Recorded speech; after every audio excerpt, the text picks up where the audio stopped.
especially when it came to socializing. I had my group of friends, but as I struggled to have success in dating, my self-image started to crumble. I had success in academics. I had friends.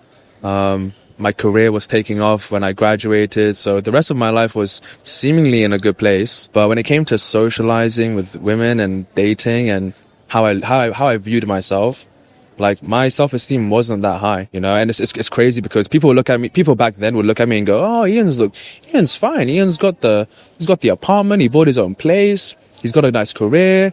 He went to a nice university, got a good degree, but where's the girlfriend? Where's this? Where's that? And they don't know that deep down inside, I really didn't like myself. And then slowly but surely, I started to realize that a lot of the time I'm playing it safe. But as I got older and as I went through the self-improvement space, I started developing more autonomy and realizing actually I can change myself. I don't have to be like this forever. Now that I've had that taste of what it actually looks like to change, I'm kind of addicted to it now. And I just can't see myself going back because that was a miserable life.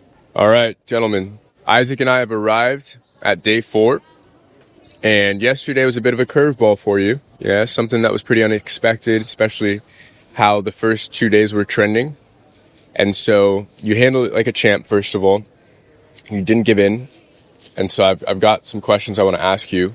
I'm curious how you'll handle these questions, and especially after going through yesterday, I'm sure that changed some things about how you view yourself and how you view the space overall. So just to start off, what did yesterday teach you about yourself? First and foremost, I'll say I'm not a robot. Which means I have emotions, and I can have a bad day and it's okay to feel bad about a bad day. So that was the first lesson, I'll say, just based on the blowouts and me and you sitting down and talking about how I felt, working through those frustrations, and just having an honest heart to heart about the whole situation. What else did I learn about myself? Well, I've always seen myself as someone who can take action even when I'm not feeling good. But I guess yesterday was a very unique situation where I felt really, really bad, felt really low, and still found a way to get back up, and not only get back up, but get back up without being too grumpy about it, I think a part of that was because my energy shifted once we had that break and we were able to talk out my feelings, and then eventually I felt better. I wasn't so much in my head. I saw the bigger picture. I was a bit more relaxed, and then I was able to, take action and do it with a smile on my face, and, try and genuinely find the fun in the approaching, despite the fact that I'd had a really bad run previously. So yeah, that was actually probably the biggest, the biggest learning, the biggest lesson from yesterday in terms of bouncing back with enthusiasm. Because maybe in the past I would have gone out again, but maybe not done so with energy, maybe not done so with enthusiasm. So yeah, that was definitely something new that maybe I haven't done before. And then in terms of, obviously we had a discussion in the cafe before we went out into the street, just talking about, past experiences, conditioning, and, basically the influence of parents, the negative impact of high school rejections, and, my time in university trying to get girls and not being successful, and how that, essentially changed my, let's say, self-image and self-worth. So yeah, because we unpacked that and we really got to the crux of it, that was a learning moment, all right? Learning more about my story, how that might play into the way that I bring myself in these conversations, and how I feel about myself as a whole, when it comes to attracting, top tier girls and that sort of thing. So yeah, that was a really big lesson as well, because I haven't really dug that deep into that sort of thing, especially within the context of code approach. And so yeah, just tying it in together with my behavior, and when we're looking back at footage, just trying to piece together where that comes from was a really valuable lesson for me, And And then I think another big lesson about myself would be, I think that would be it really. Yeah, those two are the main ones. If we're just talking about myself. Yeah, really well put. And I'd say what yesterday taught me about Isaac is that he's not a quitter. And he probably already knew this about himself before he even reached out to me. I know that most guys that do come into the space that have that edge to them, they just know that they have the animal in them, and they know they're willing to do whatever it takes to build this skill set effectively, and they know within themselves that they're not quitters. And I could tell that just on day one of meeting you.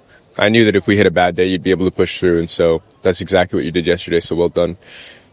So moving on then. Obviously, you had a rock star day 1 and day 2 as far as results, right? Day 3, I see the same as far as action taking, but results were lacking, which happens to me all the time. And so I'm curious then, if there's anything you learned about the skill set itself, cold approach, approaching, flirting, having conversations in that state where you were kind of being battered over and over again. And I'm just curious if you learned anything about the skill set itself, having now gone through that day with me by your side that previously you weren't aware of. Yeah. I mean, it's essentially, there's technique and there's energy. And I think the energy part of the equation is now starting to dawn on me. It's way more important than I thought it was. Because, one of the biggest reasons why I wanted coaching was because coaching allows you to get the technique on point. All right. So I came into the immersion really dialed in on sorting out the technique. But the technique, essentially we, let's say, sorted out a decent portion of it in the first 2 days. I'm sure I still have areas where I can improve, but yesterday was essentially showing a light on the energy aspect.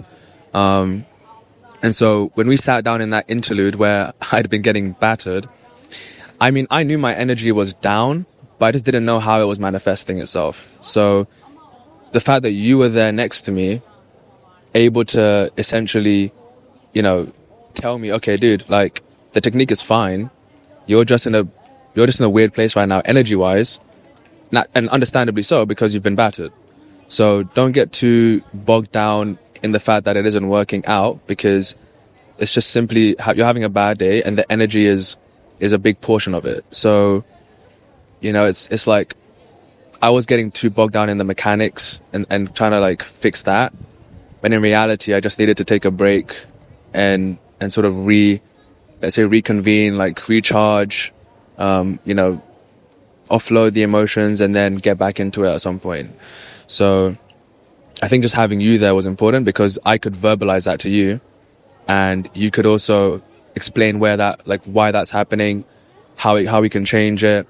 And it was just essentially a way for you, it was a way for me to normalize like the lull period, the bad moment. And then once we sorted that out, then I could now progress. Right. So yesterday, of course, to prove the point, you went out and you did your own approaches with bad mechanics, so bad technique. And you were trying to make the point that even though those approaches were bad technique-wise, because your energy was carefree, because you weren't being needy, because you didn't need validation from the approach, which is what I was getting, that's the energy I was giving off for most of the session, especially at the end when I was really trying to just get the girls to stop. Because you weren't going in with that mentality, you were able to still get good results, meaning you were able to still get the girls to stop, you were still able to get them engaged, they were still responding positively to you, even though the mechanics sucked. So that was like a big learning curve as well, because I've always known energy was important, but I guess I never took time to sit down and really think about it in the context of energy plus technique and what that ratio is, right? Because I could have the best technique in the world, but if my energy's off, then that's what's really going to show, right? And I think it shows in micro expressions, it shows in my body language. You were pointing out things that I was doing that I wasn't even aware of, like clasping my hands like I'm at the altar, which I'm sure maybe the footage will be out, although it's quite embarrassing, so I don't know if I want that to be out there. but yeah, just stuff like that, you know? So yeah, the energy aspect is really important. And it's hard because like energy, you know, like you said it before, it can be a woo-woo topic because it's hard to really describe. Even I find it difficult to really describe what that means. But yeah, it was super, super important. Probably the most important discussion we had, apart from like the beginning of the day where we opened up about past experiences. But yeah, those are my thoughts on that. Clasping his hands at the altar. Oh, classic. Yeah. Yeah, look, the name of the game is energy transference. So the technique is a staple and it must be learned because it is going to be pretty difficult as a beginner to overcome poor technique. But at the end of the day, just as Isaac mentioned, technique can be picture perfect. But if the energy that you're transferring is just off, if it's lukewarm, if it's watered down, if it's needy, if it's desperate, if it's validation seeking kind of energy, she is going to feel that. Yeah. And I've been working and I'll continue to work on a way to really package this and verbalize it to my audience. But that is probably one of the biggest concepts with cold approach. And it's overlooked by most every other content creator in this space, most every other coach. They don't talk about the energy transference that happens in cold approach. And that's just in life, yeah. It's just in all social interactions, but it's such an important piece of the pie. Probably the biggest slice, honestly. And I'm glad that you were able to understand what I was saying there and then put it into practice immediately after that interlude. That was just really impressive to see. So, okay, so then staying on the same theme, sounds like you learned a lot about yourself, about the space yesterday, having had that pretty rough day. So now being past that, right, day 4, we haven't gotten it started quite yet. We're going to do that after this podcast. But if you could relive yesterday's experience, knowing what you know now, what would you change about how you handled yesterday? Or I guess, what would you do differently? Let's say I had those first 2 blowouts, right? Because I would say after the first 2, when I've had back-to-back blowouts, that's when my mindset starts to shift and I start getting more negative, more in my head. The self-doubt starts to creep in. So if I could go back and let's say I still got those 2 blowouts, I would probably make an effort to acknowledge that it feels bad, but to not dwell on it too much, right? So acknowledge it, maybe think about it a little bit, maybe assess, maybe, you know, because potentially maybe my technique wasn't great. And then just take a step back and go, okay, let's go for another rep. I had a good day the day before. This could just be a bad start. You know, essentially put it into perspective, right? Not narrow it down too much to the last 20 minutes of 2 blowouts and rather think about everything as a whole, right? Sure, I've had 2, let's say, terrible reps or whatever. But yes, I mean, literally the day before I had a good day. So clearly this isn't a reflection of me, right? So a lot of the time when I'm having a bad session or I'm having back-to-back blowouts, the way my mind works is it wants to beat myself down, right? And when I say beat myself down, I mean like beat myself down as a person, like my identity and being like, oh, I must not have the source. I must suck, like permanently, like me. Whereas in reality, that doesn't make sense because I've had good days, right? And so I wouldn't be so focused on how it feels right now. I would try to pull myself out of it, kind of like get out of my own head and look at it from a bigger picture.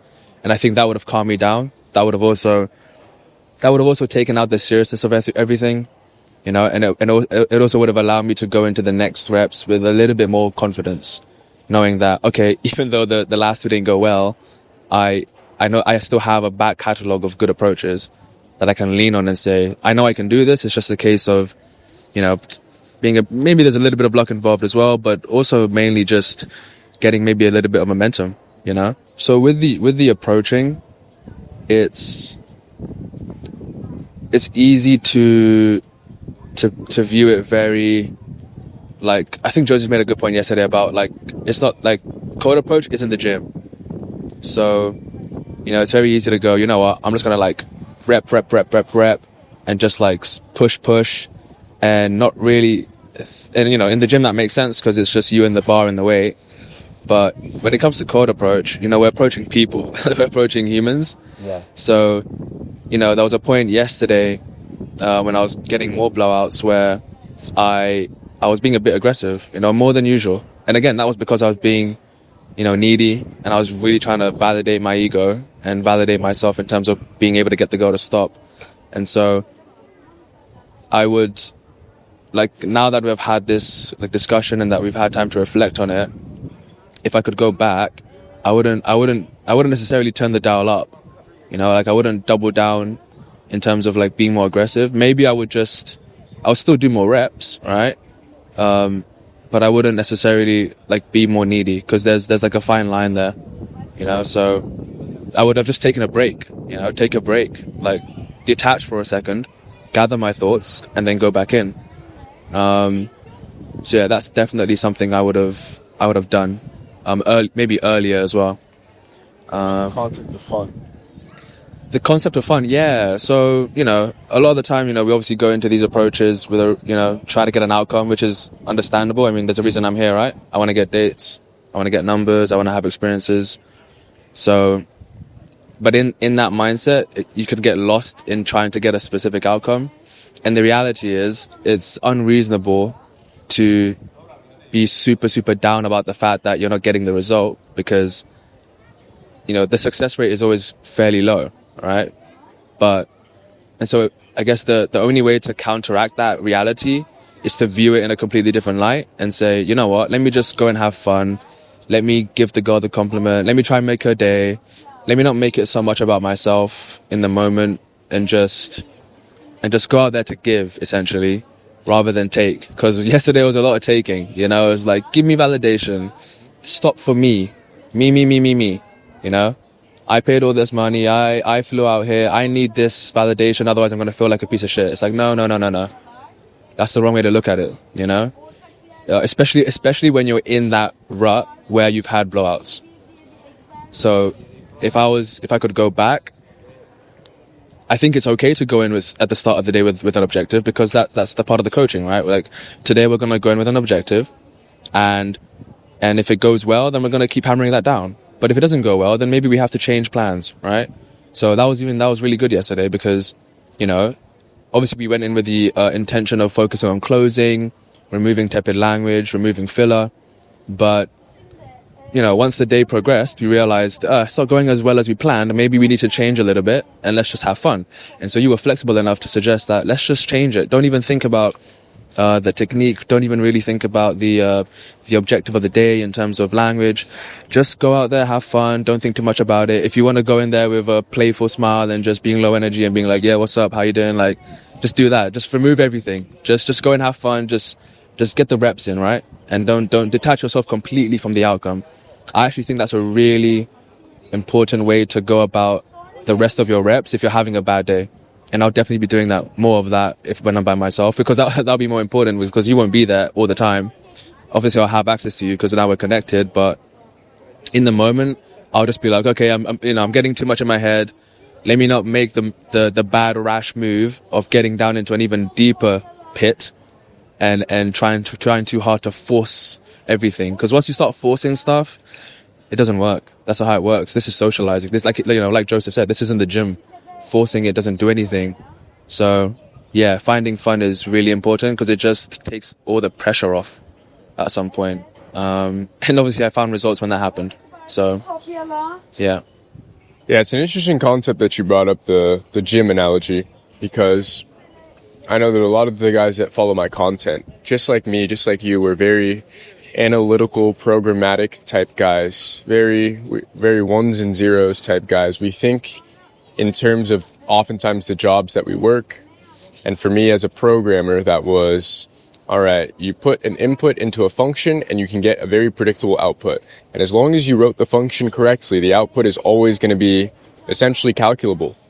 And same thing with the gym, right? You know that if I follow this progressive overload structure that I've written out for myself, if I count my calories and I make sure that I hit the gym consistently, you know that you are going to get the desired outcome eventually. And that's just the sequence.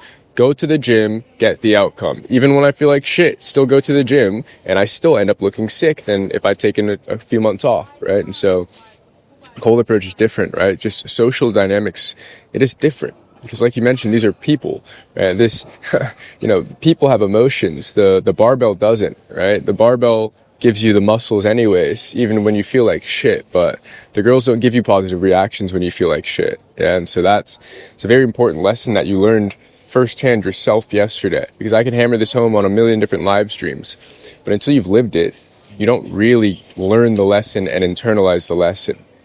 And so, yeah, I'm really glad that you're able to bring that up. So thank you for talking through that. So yeah, look, the time that I've spent with you so far, I can already tell that you're a very deep thinker. Yeah. And so I can just tell with you, it goes deeper than just getting the dates, getting the girls, getting the results, getting the happy endings. Yeah. So I'm curious for you, Isaac, yesterday, what were some of those deeper motivations past the phone numbers, past the happy endings? What were some of those deeper motivations that allowed you to do what most men would not have done in that situation, which is persevere? And most men would have reached that breaking point and they would have called it quits. Immersion's done. Ephraim, keep the money, I'm flying home, I give up. Most men, when put in that position after getting battered 16, 17 times in a row, they would have called it quits. And so I assume that there's some deeper underlying motivation within you that goes further than I just want to get laid out here. Yeah, could you talk a bit about what those deeper motivations were? Yeah. So, like in the past, I'm 28 years old, and for a very significant period of my life, let's say from 13 all the way up to 25. There were lots of times where I essentially just lived in fear. I didn't like to take too many risks. I sort of went by the book. Especially when it came to socializing, I had my group of friends, but as I struggled to have success in dating, my self-image started to crumble, and I had success in academics. I had friends. My career was taking off when I graduated. So the rest of my life was seemingly in a good place. But when it came to socializing with women and dating and how I viewed myself, like my self-esteem wasn't that high. And I knew that myself when I looked in the mirror, And so, I'm sure many guys can relate to this, but, around like 2021, I found the self-improvement space. And that was a big deal for me because it really forced me to look at myself and assess, where was I in these different aspects of my life when it came to career, fitness, dating, spirituality, that sort of thing. And in some areas I was good, but in other areas I was really behind. But in general, when I looked at myself, I didn't like myself. And then slowly but surely I started to realize that a lot of the time I'm playing it safe, and I didn't like to speak my opinions. I didn't like to rock the boat too much. I was sort of the guy that would pretty much fall in line with most things. If my parents said this is a better thing to do, then I'll just do it. But as I got older and as I went through the self-improvement space, I started developing more autonomy and realizing actually I can change myself. I don't have to be like this forever, right? Just because I had like a shaky past, it doesn't mean I have to be confined to this reality forever. So I started making changes. I started putting myself out there more. I told you yesterday I took an improv class for like 12 weeks to like get used to being silly and looking weird and not being so afraid of attention and looking silly. So that was like a big deal for me. I started, going out more, socializing more. I even started going to these like meetup events and networking events to meet new people, which a previous version of me, like when I was 16, 17, 18, or even during uni, like I would have never done something like that, right? Because it would have been too anxiety inducing, right? So the last 3 years, I've been on a serious journey to transform myself. And I've been doing it now for 3 years. So when it came to yesterday, like, there was no way I was going to quit or stop because I know I'm on the journey. I'm too far deep. Because I really want to change. I really want to transform myself. And I have this like fear of going back to the old version of me. And I cannot do that. I cannot do that. I can't allow that to happen. So whatever I need to do to get myself forward and to make progress, I will do it. I will do it and I will commit to it. And however long it takes, you know? So that's the reason I got into quarter poetry in the first place. That's why I got over the fear doing it solo. That's why I got the number of reps I got in. And then that's why I reached out to you to get to the next level. So it's just this, I guess it's an obsession with progressing and just, you know, moving on up and seeing the progress. Because I've seen the progress, all right? I'm a very different person to the guy I used to be a year ago or 2 years ago. So now that I've had that taste of what it actually looks like to change in real time, I'm kind of addicted to it now. And I just can't see myself going back because that was a miserable life, you know. And it's crazy because people back then would look at me and go, "Oh, Ian's fine. He's got the apartment. He bought his own place. He's got a nice career. He went to a nice university, got a good degree, you know. But where's the girlfriend? Where's this? Where's that?" And they don't know that deep down inside, I really didn't like myself. Like all that stuff is like cool, but as far as I'm concerned, I'm more proud of something like yesterday or something like my first ever approach than I am for the degree I got, the first class degree I got. Which if I told my parents that, they'd be like, "What?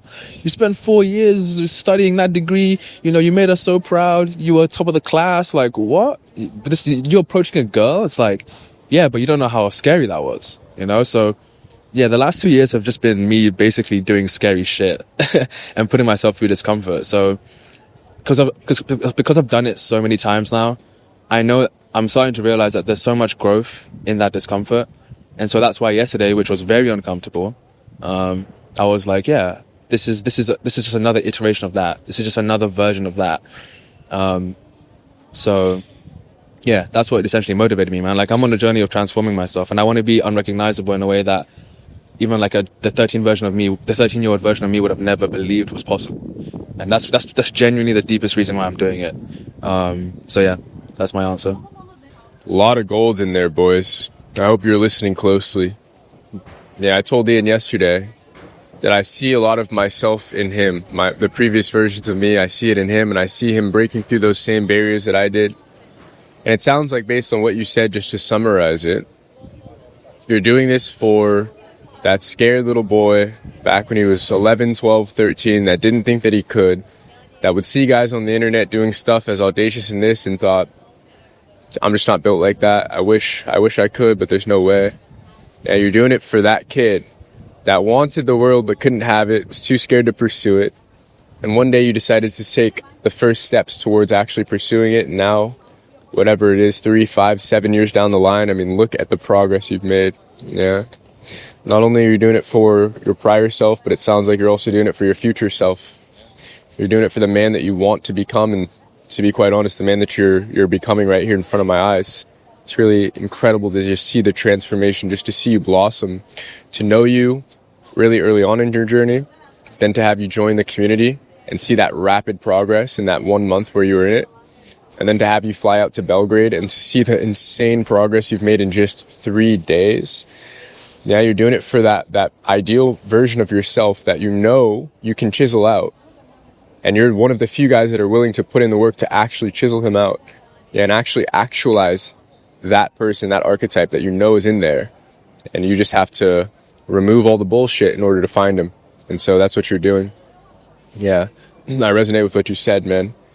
I did it for the prior version of myself. I did it for the future version of myself. Essentially the one that's sitting right here in front of you. Yeah, and who knows where else I'm going to get to, right? I'm pretty early on in my journey. And yeah, I did it for a multitude of reasons, right? So the question was, what were the underlying reasons? Was it just to get laid, right? Most guys come into this space and they think that's what this is all about. Oh, day game, so I can finally break the dry spell. And don't get me wrong, that is a very important part of this. But it just goes so much deeper, yeah? Doing it for family. Yeah, doing it so that we can lead our parents in a different way. Yeah, so that now I can I cannot be ashamed of spending time with my mom or my dad, whereas the prior version of me was so scarce that I needed to avoid hanging out with them so that I can look cool in other people's eyes. I needed to avoid spending time with my mom so I could spend that time trying to pursue girls because I was in such a scarce zone. And now to be on the other side of that, I'm able to prioritize that. Yeah. So while all my friends are out getting pissed at a bar trying to get laid on Friday night, I get to take my mom out to the beach, take her to the movies because I got that area of my life sorted. And I don't need to go and chase tail anymore in these different ways. And it's just so satisfying to be in that place. And then one thing that we actually haven't spoken much about, but I'm sure deep down it's there, doing it for your future family, yeah, your future children. I guess we did touch on that earlier yesterday, right? We saw a cute kid, and then we started talking about how, one of these days, if Isaac or if myself were to have a son, how we would certainly be throwing them in the cold approach gauntlet, right? And by then, we're probably not going to be using any terminology. It's probably just going to be like, all right, little Timmy, walk over there. You see her on the slide. Just go say hi, right? You don't need to call it an open. Just go be social, right? But yeah, it's like the further you're able to develop yourself, the better off your children are going to be because they're in more capable hands. Yeah, their parents are just capable of taking less shit, capable of guiding them. Yeah, not teaching them how to strategically choose the input that they're allowing into their life. Yeah, whether that be teachers, whether that be religious figures, whether that be strangers, teaching them how to filter that out, right? Because that's exactly what we're doing. When we have our parents and our friends and our family telling us, no, don't do that, and we decide to mute the noise and go after what we want anyways, that's going to be directly transferable to our children, right? Not to mention just the abundant social life they'll be able to have if they see that their father's this outgoing guy that can just make things happen at the snap of a finger. Yeah, and I'm not just talking about approaching the girl, right? I'm talking about just walking over to the group of people just to ask the question that maybe you're too scared to ask right now, too scared to ask for directions because what will people think of me? Yeah, and just imagine what that'll do to the psychology of a child if he sees that growing up versus more or less what you and I were exposed to growing up, which were pretty much reserved parents, kept their head down, fell in line, right? Didn't poke their head above water too much. And so what do you know? I followed suit. And that's the whole reason why I'm having to unwire all this stuff. So, okay. So to wrap up then, obviously we're 3 days in now, going to get day 4 started pretty soon here. So based on yesterday, yeah, what advice would you give to guys that inevitably go through a day like yesterday, just like you? So essentially, what advice would you give to guys that will eventually come across a day like Isaac's day 3? And any encouragement, words of wisdom? My main piece of advice is, it is a good thing. I know it sounds crazy, because in the moment you'll feel like absolute shit, but it is in the wider context of your journey. Those bad days are what you will look back on and think, I'm so glad I went through that. You know, a lot of you guys will probably think, oh, it'll be so cool if my first approach, I got a girlfriend or I got laid. It's like, no, you don't. You don't want that. You don't want that. And so you might think, okay, fine. I don't expect to get success on the first one, but I need it by the 100th one. It's like, no, there's no number. You can't put a number on this thing. It's all different for everybody. So if you have bad days like yesterday, just accept it as one piece of a big puzzle, right? It's like, I think actually, because I write like essays, and I think I wrote an essay about like the hero's journey and what that looks like. And one of the things I thought about was like, you know, if you look at life like a mosaic, it's like there's different pieces, right? And every piece has its own significance, and you can't see what the larger significance is with the one piece because it's so small. But when you look at, when you finally get to, let's say, the mountain or whatever, the whole piece is like, now it's illuminated and it looks beautiful and it's like a piece of art, right? But in the moment, there's like these weird, like jagged edges. Maybe it's a painting or a mosaic of a mountain, and there's these like parts that look ugly. But in the larger context of the picture, that part is needed to make the bigger, beautiful picture, if that makes sense. So like, I would encourage guys to look at this and go, it sucks now, but I know there's meaning behind this at some level. And if you can just make that slight frame shift, then it will allow you to continue. Because if you don't do that, then you're just gonna get negative, and you'll give up eventually, right? Because if you're basing your actions on having immediate positive results, that's just not how this works. Unfortunately, or maybe fortunately, but ultimately that's just how the world works, right? So I would just say, just keep on pushing through. Understand that this is a part of the process, and I know that saying is always thrown around: trust the process. But there's a reason why it's a cliche, because it's true, right? So you have to trust it, and if you can, get support. Get support. You know, one of the reasons why I was able to make a lot of progress in the past few months is because I joined the group, I joined the community, and then I took it another level. I took it a step further and got into direct contact with Ephraim, and then I took it a step further and did an immersion. Now, of course, maybe not everybody can do an immersion now. Maybe they have to do it later or whatever. But ultimately, try and get support. You know, just somebody to lean on and talk about this stuff with, because this is really hard. So to do it completely on your own is really difficult. And I'm somebody who's done that. And at some point, I had to realize this is unsustainable to some degree. But yeah, when you're in those sort of solitary moments, you have to really see the positives, and see the bigger picture.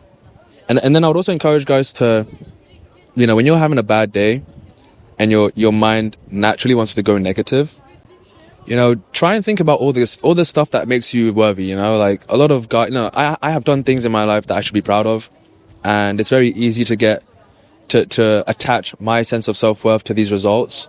When in reality, if I just take a step back and look at all the good stuff I've done, all the progress I've made, then that should cheer me up a little bit, you know? That should allow me to look at myself in the mirror and go, yeah, today was a bad day. And, you know, I don't want too many of those days in a row. But, you know, I can still do this. I can still do that. I have family. I have friends.